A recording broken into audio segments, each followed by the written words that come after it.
Good Monday morning, everyone. Back here, 13 minutes past the hour. Let's get a check of weather as folks are making plans to get out the door. Aaron, good morning. Yeah, good morning. We do have a strong storm taking aim on the state with impacts out west along the slope through the interior, even here in South Central, where we have a winter weather advisory that goes into effect at 10 a.m. For parts of the Susitna Valley. Now, some of the greatest impacts will be out west and through southwest Alaska in the form of some of those high winds, as well as some coastal flooding that does look likely as well.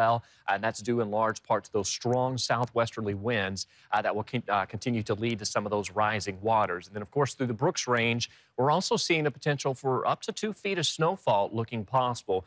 Waking up this morning, we do have some snow in some areas of wintry mix occurring through the interior, quiet and southeast. Notice out west that persistent southwesterly flow continuing to pull in not only those strong winds, but we're also seeing some of those warmer conditions. So primarily rain to be expected out west and through southwest Alaska. One thing we're watching, the Kuskokwim River, lower elevations of the Kuskokwim River could see some flooding as water backs up along the river due to that strong southwesterly flow. Now, this will be nothing like that flooding we saw back in August, but if you live out near Napakiak, you could see the potential for some of that flooding as the river backs up. Winds have been gusting upwards of 50 miles per hour for areas out west through the Aleutians.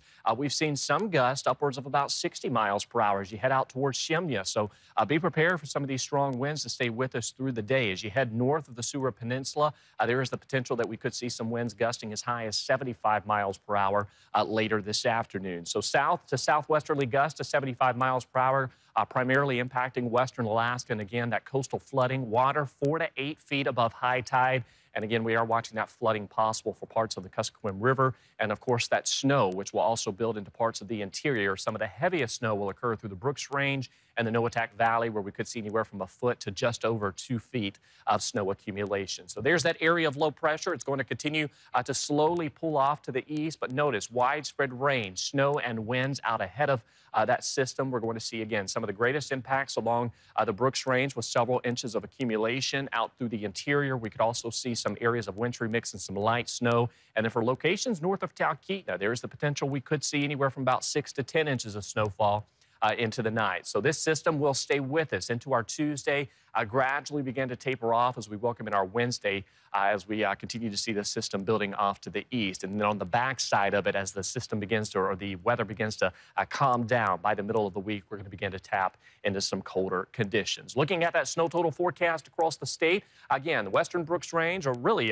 parts central to western Brooks Range, expected to see some of the heaviest snowfall totals through the Alaska Range, parts of the interior, and then, of course, as you head north of Talkeetna out towards Valdez and Thompson Pass and parts of the Copper River Basin, largely expected to see some snowfall. Anchorage and surrounding locations, we will see some rain as we'll stay warm enough. Looking ahead as we close out October, largely trending on the drier side for South Central, while areas out west along the slope and through the interior may see an uptick in our precipitation chances. You can see we do dry out here across South Central through the rest of this week into the weekend. We are expected to see temperatures drop back near freezing by Saturday, overnight lows dropping once again into the teens and 20s. All right. Thanks, Aaron.